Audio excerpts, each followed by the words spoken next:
So these four levels, the main theme for today will be about the first level, but they are based also, not to try to get too technical or complicated, but they are based around a sort of a subsidiary system of 10 different qualities that bind the heart, so that within the first level, stream entry, there are three particular obstacles, or what they're called fetters, or samyojana.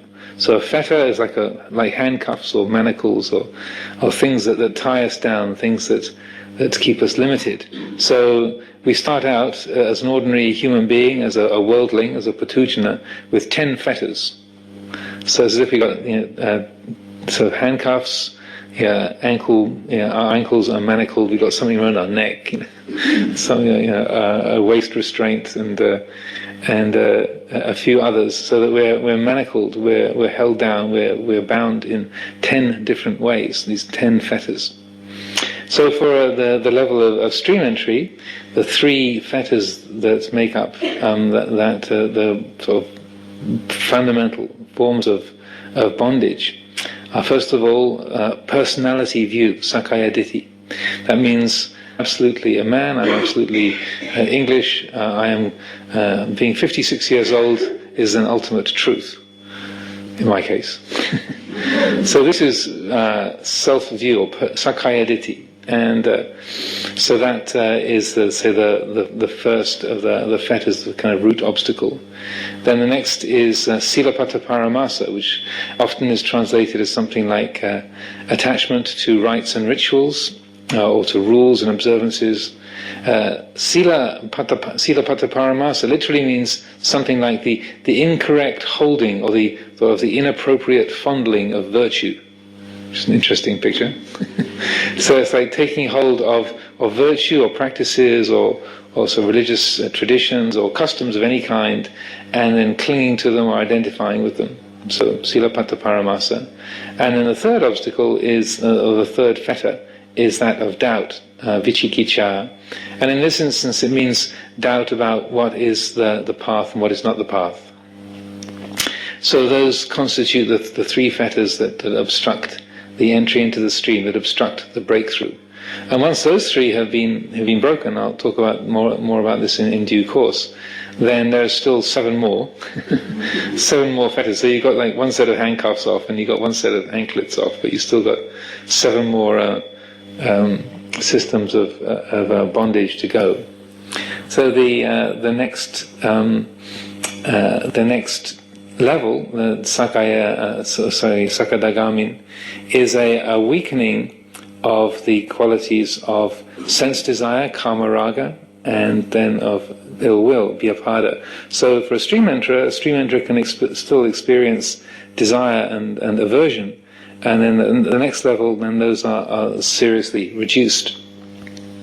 Then for an anagamin, then those qualities are completely let go of, so there's no more sense desire and no more ill will for a non-returner. So and these words about returning are referring to the instances of rebirth. Again, trying not to get too technical, but for a stream enterer, the understanding is, according to this Buddhist perspective, is that one who has made the breakthrough, one who has entered the stream, is guaranteed to be born no more than 7 times.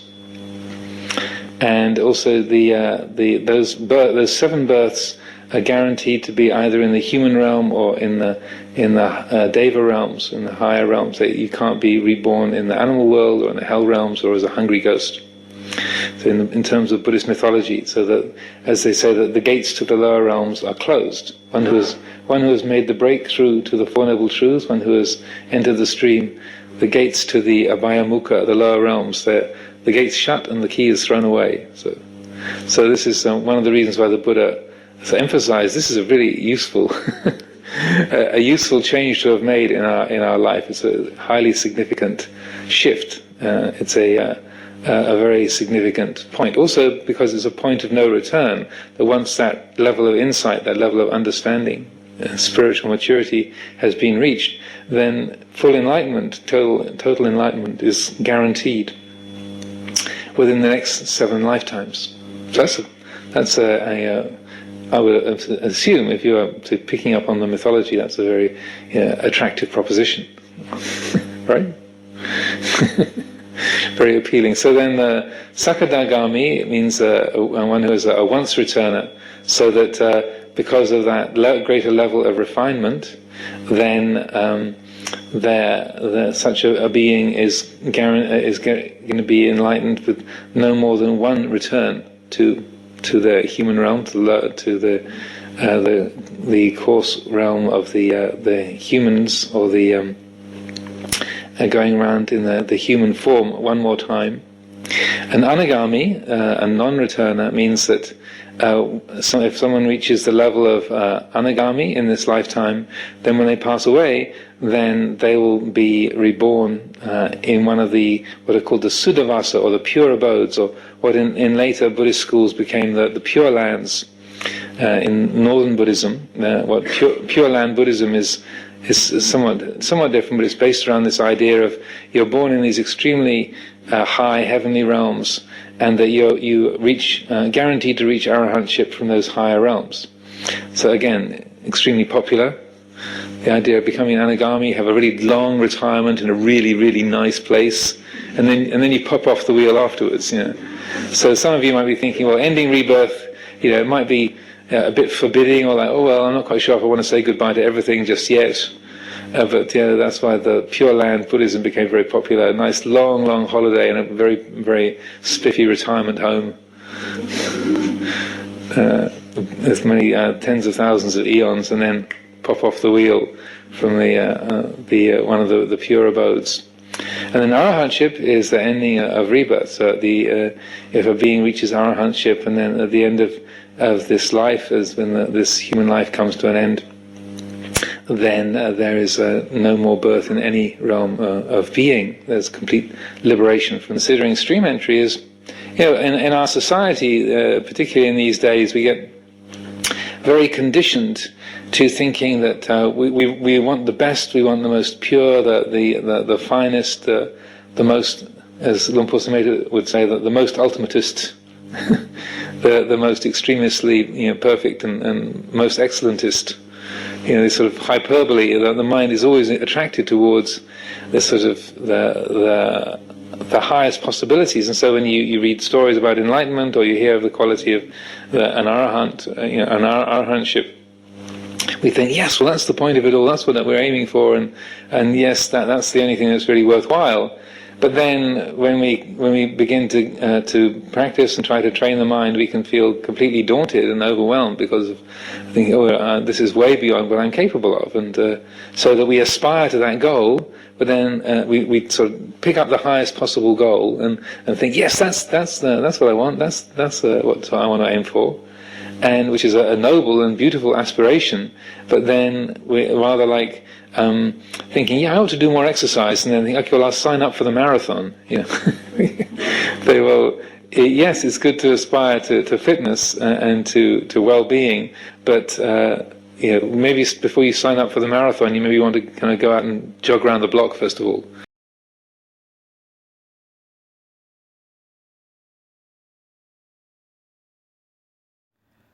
මේ ධර්මයේ විස්තර කරන මාර්ග සහ මාර්ගඵල 4 පිළිබඳව පොඩ්ඩක් බැලුවොතින් හුඟක් ඒක තාක්ෂණික විදිහට හිතන්න අවශ්‍යතාවයක් නැහැ. විශාල සංකීර්ණ විදිහට හිතන්න අවශ්‍යත් නැහැ. නමුත් මේකේ මොකක්ද කියවෙන්නේ කියන එක ගැන අදහසක් ගන්න උත්සාහ කළොතින් ඇත්තම කියනවා නම් ජීවිතයක සංයෝජන කියන 10ක් අපිට පෙන්වලා දීලා තියෙනවා. මේ සංයෝජන කියන්නේ මේ අපි මොන විදිහටද ජීවිතයක බැඳීම් ඇති කරගන්නේ කියන එක. මේ සංයෝජනය කියන්නේ අපිට බැඳීම් ඇති වෙන විදිහ ඇත්තටම කියනවා නම් ඒ 10ම අපිට අදාළයි. අපි නොදැනුවත්වම අපේ ජීවිතයක් කෙරෙහි බැඳෙන විවිධ ක්‍රම 10ක්. ඒවා නිකන් මාංචු ඇත්තටම දමලා වගේ මුළු ශරීරේ පුරාවටම මේක අපිව බඳලා තියෙනවා මේ පෘථග්ජන ජීවිතය කෙරෙහි. පෘථග්ජන ජීවිතය කියන්නේ තමයි මේ අපි සාමාන්‍ය ගත කරන ජීවිතය. ඉතින් ඒක අවබෝධ කිරී ගැනීම තමයි ක්‍රමක්‍රමයෙන් සිදු වෙන්නේ. මෙහිදී මුලින්ම පළවෙනි කඩයිම හැටියට අපිට පෙන්වා දෙනවා භාග්‍යවතුන් වහන්සේ මුලින්ම සෝවාන් නැත්නම් සෝතාපට්ටිය කියන එක. මේ සෝවාන් නැත්නම් සෝතාපන්න කියන වචනේ තේරුමක් තියෙන සෝතාපන්න කියන එක වඩාත්ම හොඳයි ඒක භාවිතා කරන්න. සෝතේට ආපන්න වීම. සෝතේ කියන්නේ මේ විශාල ගලා යන දිය දහරක් වගේ එකකට වැටෙනවා. ඒ කියන්නේ අනිවාර්යෙන් යනවාම තමයි ඉස්සරහට කියන එක. ආපහු හැරීමක් නැහැ කියන එක ඇත්තටම එතනින් තේරුම් යනවා. ඒ පළවෙනි සෝතාපට්ටි ඵලයේදී නැති වෙන්නේ අර මුලින් කී 10න් බන්ධන 10න් 3යි. ඒ තුන බොහොම සරල ඒවා තුනක්. මේ පළවෙනි ඒකේ ඒ තුනේ වෙන වෙනම ගත්තොතින් පළවෙනි එක සක්කාය දිට්ඨිය, දෙවෙනි එක සීලබ්බත පරාමාස, තුන්වෙනි එක විචිකිච්ඡා. දැන් මේ අපි වෙන වෙනම බලමු මේ මොනවද මේ කියන්නේ කියලා. සකාය දිට්ඨිය කියන එක ඇත්තටම දිට්ඨිය. දිට්ඨියක් කියන්නේ අපි දන්නේම නැතුව අපිට තේරෙනවා අපි හිතනවා මෙතන මේ මම සිංහල එහෙම නැත්නම් මම ඉංග්‍රීසි මම එහෙම නැත්නම් අවුරුදු 56ක වයස කෙනෙක් මෙහෙම මම තවදුරටත් වෙන වෙන සේවයක් කරන වෛද්‍යවරයෙක් ගුරුවරයෙක් ඕවා මේවා විවිධ දේවල් වලින් මම පිළිබඳව දමාගත් විශාල බැඳීමක් එක්ක තමයි අපි ඉන්නේ. අන්න ඒ විශාල මමට තමයි මේක සක්කාය දිට්ඨිය කියලා අපිට අපි දන්නේම නැතුව ඒක හැදෙනවා. ඒක වරදක් කියලාවත් අපිට තේරෙන්නේ නැහැ ඇත්තටම. ඉතින් එතනින් තමයි සියලුම ගුණාංග වලට අපිව යොමු වෙන්නේ දන්නේම නැති එක්ක හොඳ කරන එක්ක නරක කරන මොනවා හරි කරන මනුෂ්‍යත්වයේ කෙනෙක්ව හදන පරිසරය නිර්මාණය වෙන්නේ එතනින් තමයි මේ මම කියන විශාල හැඟීමක් මේ සහ මම පිළිබඳ තත්වයක් ඇති කරගෙන තිබීම.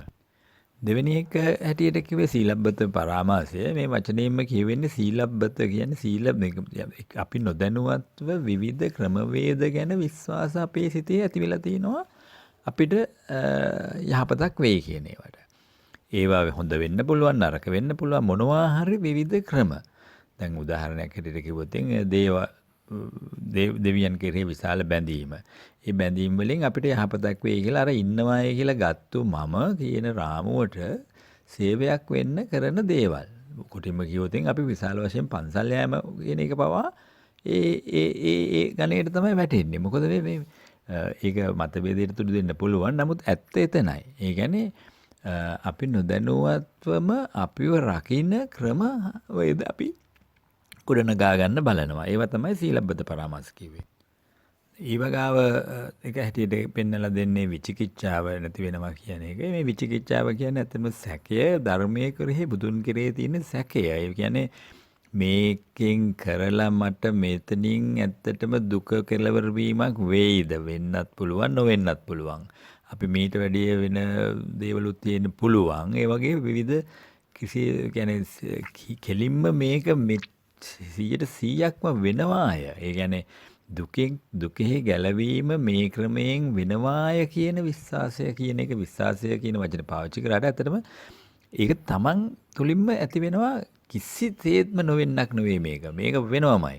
මේ මම මේ කතා කරන සෝතාපට්ට ඵලය එහෙම නැත්නම් සෝතාපන්න වීම කියන පිළිබඳවත් විශ්වාසයක් යම් ප්‍රමාණයක තියෙන්න වෙනවා. මෙහෙම දෙයක් වෙනවද කියලාවත් අපිට තේරෙන්නේ නැති තත්වයක අපි ඉන්නේ. අන්න එහෙම කිසිම සැකයක් මේ කෙරෙහි නැතිවීම තමයි විචිකිච්ඡාව තුරන් වීම. ඉතින් මේ පළවෙනියටම මේ සක්කාය දිට්ඨිය විචිකිච්ඡාව සහ සීලබ්බත පරාමාස කියන සංයෝජන තුන තුරන් වීම තමයි ආරම්භය. ඇත්තටම එහා මේ තව එතකොට 7ක් සංයෝජනය කියන්නේ මාංචු 7ක් අපිට ගලව ගන්න වෙලා තියෙනවා අපි නොදැනුවත්වම. හැබැයි ඉතින් මේ මාංචු ගැලවීම කිව්වට මේ පළවෙනි මාංචු තුන ගැලවගත්තේ නැතුව කවදාවත් ඉතිරි මාංචු ගැලවෙන්නේ නැහැ. ඉතින් ඒක අපිට තේරුම් ගන්න තමයි මේ යම් ක්‍රමවේදයක් ඇටියට භාගතුන් වහන්සේ මේ පෙන්නලා දෙන්නේ. හැබැයි ඉතින් ඒකෙහි යොමු වෙච්ච කෙනෙක්ට පමණක්මයි මේක තේරෙන්නේ. ඉතින් සක්කාය දිට්ඨිය කියන එකට අපි මොනතරම් බැඳිලා තියෙනවද කියනවා නම් අපි මේ දේවල් අපි එහෙම අතාරන්න පුළුවන් තත්ත්වයක නෙමෙයි අපිට ඉන්නේ. ඉතින් ඒක නෙමෙයි වැරද්ද. මේක තේරුම් අරගෙන මෙතනින් ඒ කාරණා තුන ගැලවීම පළවෙනි මාංචු තුන ගැලවීමට තේරුණොතින් ගැලවීම Tamanටම තේරුණොතින් ඉන් එහාට සෝතේම තමයි. එතනින් ඉදිරියේව වෙන එක වෙනවම තමයි කියන එක තමයි මේ භාග්‍යවතුන් වහන්සේ දේශනා කරන්නේ.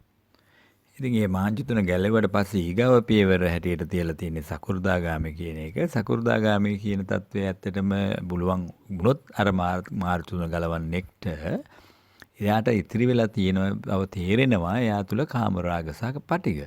කාමරාග සහ පටිඝ කියන දේ තේරෙන්නේ පටිඝය කියන්නේ මේ කේන්ති යෑම විවිධ වශයෙන් අපිම දන්නේ නැතුව අපිට හදාගන්න කරදර. ඒ කියන්නේ කේන්ති තරහරක මේක ඔක්කොම අපි පටලවා ගන්නවා කියන එක යට තේරුණාට පස්සේ ඒ තේරුම් ගැනීමත් එක්ක ඒවා ඉබේටම නැති වෙන මාර්ගයකට එයා අවතීර්ණ වෙනවා. දැන් තේරෙනවා මේ මමයි මේ ඔක්කොම හදාගන්නේ කියන එක දෙවෙනි පියවරේදී.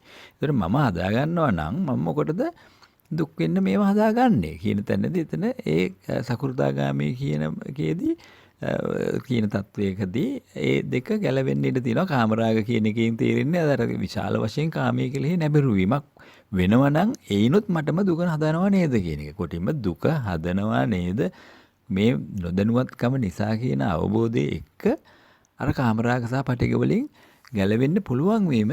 ඒ ගැලවෙන්න තමයි ඇත්තටම සකු르දාගාමී කියන தത്വයට සැපෙමින්න පුළුවන් වෙන්නේ. ඊළඟ පියවර වෙන්නේ එහෙම මාංචු දෙකත් ගැලවුණාට පස්සේ තව ඉතුරු වෙන මාංචු ගැලවෙන්නට අනාගාමී කියන தત્ත්වය. අනාගාමී කියන්නේ non return. එහෙම නැත්නම් කවදාවත් ආපහු මේ මනුෂ්‍යත්වයට එමක් වෙන්නේ නැහැ කියන தત્ත්වයකට. දැන් අර මුලින් කිව්ව සකු르දාගාමී தત્ත්වයේදී හත් වතාවක් ඉපදිලා ඒ தત્ත්වෙට එන්න පුළුවන් කියලා තියෙනවා. අර සකු르දාගාමී වලදී කියලා තියෙන්නේ පොත්වල එක වතාවයි නැවත උපදින්න පුළුවන්. ඊට පස්සේ අනාගාමී වල මේ අනාගාමී කියන தത്വෙදී නැවත මනුෂ්‍යාත්මයක් ලැබෙන්නේ නැහැ. එක්ක දේවවාත්මක විශාල වශයෙන් විහිල தത്വයන් යටතේ එතනින්ම අරහත් කියන தത്വය අවසාන ඵලයට ළඟා වෙන බව තමයි පොත්වල සඳහන් වෙන්නේ. ඉතින් ඒක ඒ පොත්වල කෙසේ සඳහන් වුණත් අපිට ඇත්තටම මේක ගැන හොඳ දැනුමක් පරිහරණය කරද්දී තමන්ගේ අත්විඳීමක් වෙනවා නම් මේක විය හැක්කක්ම කියන විචිකිච්ඡාව නැත්තටම නැති වෙන්න පුළුවන් වෙනවා. ඉතින් ඉන්නේ පළවෙනි தത്വෙට විතරක්වත් අපිට උත්සාහ කරන්න පුළුවන් නම් ඇත්තටම ඒකයි වෙන්න ඕන. අපි හුඟක් වෙලාවට අවසාන ඵලයේම මැරතන් රේස් එකේ ඉවර වෙන්නම කරන්න උත්සාහ කිරීමක් මිසක් රේස් එකේදී ඉස්සෙල්ලා තමන් මුලින් පොඩ්ඩක් දුවලා ඒවා පුරුදු වෙන්න ඕන නේද කියන தത്വයකට අපි පුරුදු වෙන්නේ නැහැ. අපේ මිනිස්සුන්ගේ හැටි. ඉතින් අන්න ඒ වගේ තත්ත්වයක් අතත් ඒ පළවෙනියට එකම දේ මේ බොහොම සරල තත්ත්වයක් ඇති කරගන්නවත් උත්සාහ වුණොත් පළවෙනි මාංචු තුන ගැලවුණොත් දැන් ඉතුරු මාංචු 7ම ගැලවෙන මාංචු 10ම ගැලවීම වෙනවාමයි කියන එක තමයි භාග්‍යවතුන් වහන්සේ පෙන්වලා දීලා තියෙන්නේ. තෙරුවන් සරණයි.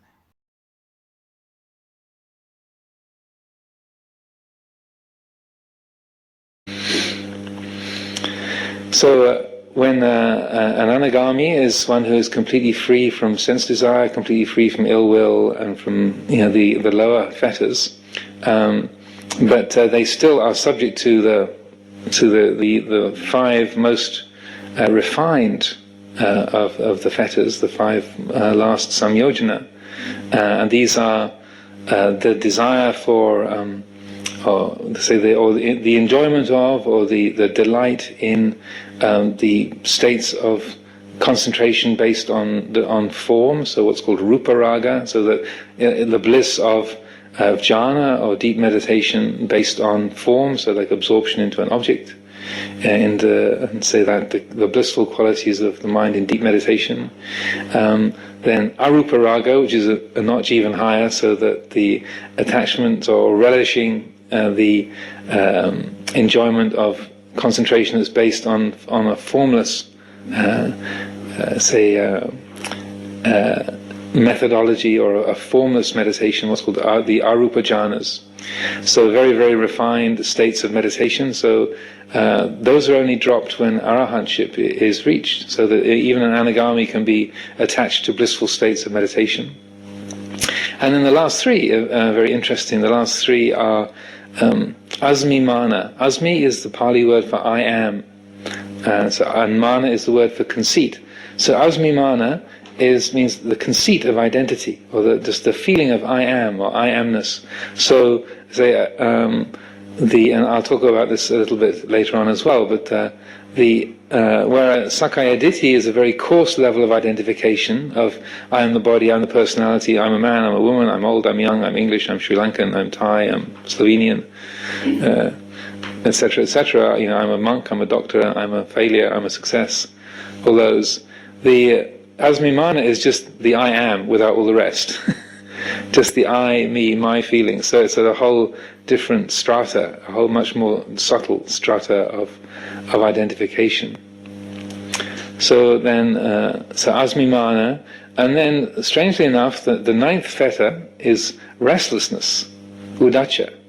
So you'd have thought, well, I thought someone who's at this kind of level of refinement or insight, they would have stopped fidgeting on their cushion by now, or they would have, settled down to one particular address, or they would. But this is not a restlessness of fidgeting on your cushion. This is a restlessness which is on a very subtle level so that sense of this is insufficiently satisfying or good, but that looks really promising. This is kind of ordinary and average, but that over there. So that then that restlessness of looking for something else, somewhere else, some other time, even in the most subtle and refined ways, udacha, is that this isn't quite real enough, this isn't quite good enough, this isn't quite it, but that, just over there, just in a moment. And so that attachment to that kind of subtle dualism and subtle kind of impatience or dissatisfaction with the present reality is udacha. And then the very last one is avijja, ignorance, so not seeing clearly. So it's like that which is obstructing on the most subtle levels of all the realization of the presence and the reality of Dhamma here and now. So those of you who, by just even the first fetter of personality view, some of you might have thought, well, if this is the first one, I might as well leave now. And then we get describing these other more subtle and refined levels of attachment and that which needs to be let go of in order to liberate the heart.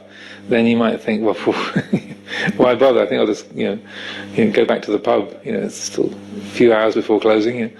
But give up on the whole thing. It's far too challenging. But one of the usefulness, one of the things that is useful in terms of considering the breakthrough, considering